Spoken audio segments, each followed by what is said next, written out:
Sir வணக்கம். பிரதமர் மோடி தமிழகத்துக்கு வந்தப்போ மீண்டும் எங்களோட என்டிஏ ஆட்சி தான் வந்து அமையும் அப்படிங்கிற மாரி சொல்லியிருக்காங்க எடப்பாடி தலைமையில். அதை பற்றி உங்களோட கருத்து என்ன? எப்போ அவங்க சொல்லலாம் நாங்கள் ஆட்சிக்கு வருவோம்னு சொல்லிட்டு எப்போவுமே சொல்லிக்கிட்டு தான் இருக்காங்க. நீங்கள் உதாரணத்துக்கு எடுத்திங்கன்னா நாங்கள் ஆட்சிக்கு வந்தால் முதல்ல சொன்னது வந்து நாங்கள் ஆட்சிக்கு வந்தால் 15 லட்ச ரூபா ஒவ்வொருவருடைய அக்கௌண்ட்லேயும் போடுவோன்னு சொன்னாங்க. அதை செஞ்சாங்களா? அதுபோல தான். அது வட மாநிலங்களில் அவங்க சொல்கிறத வேண்டாம், அவங்க நினைக்கிற மாதிரி எதையும் செஞ்சுக்கலாம். ஆனால் தமிழகம் அப்படி இல்லை.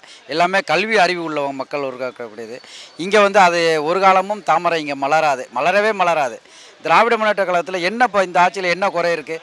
எந்த குறையும் இல்லை. மக்கள் வந்து அந்த மன நிம்மதியாகவும் அமைதியான வாழ்க்கையும் வாழ்கிறாங்க. இங்கே வந்து வடநாட்டில் இருக்கக்கூடிய அளவுக்கு மத பிரச்சனையோ இல்லை ஜாதி பிரச்சனையோ கல்வி அறிவு இல்லாமல் இல்லை. இங்கே எல்லாருமே கல்வி அறிவோடு சிந்திக்கக்கூடிய ஒரு நிலையில் இருக்காங்க. மோடி சொல்கிறது வந்து முன்னாடி 15 லட்சத்துக்கு எப்படி வாக்குறுதி கொடுத்தாரோ அதுபோல் தான் ஆட்சி அமைங்கிறது. நிச்சயமாக தமிழக மக்கள் வந்து விழிப்பாக இருக்காங்க.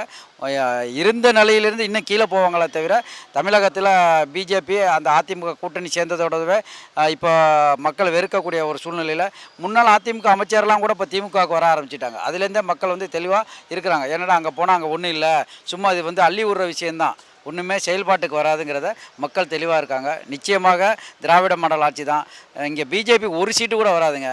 இங்கே வந்து நான் இஸ்லாமியனுங்கிற அடிப்படையில் சொல்ல, கல்வி அறிவு உள்ள ஒரு மாநிலம் இது. வந்து கல்வியில் சிறந்த மாநிலம்.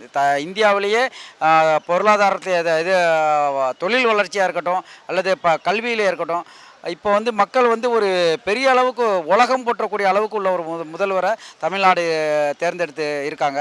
மீண்டும் அவருடைய ஆட்சியை வர தான் மக்கள் விரும்புவாங்க. மோடி சொல்கிறது எல்லாமே பொய் தான். அவர் எதையுமே உண்மையாக இதுவரையும் பேசினில்லை. வந்து தமிழில் ஒரு திருக்குறளை சொல்கிறது, அதையும் தப்பாக சொல்கிறது, இது போல் விஷயங்கள்லாம் இது வந்து மக்களை வந்து ஒரு சும்மா ஒரு காட்சிக்கு காட்டலாமா தவிர ஆட்சிக்கெல்லாம் வர முடியாது. திராவிட ஆட்சி தான் மீண்டும். ரொம்ப நன்றி சார்.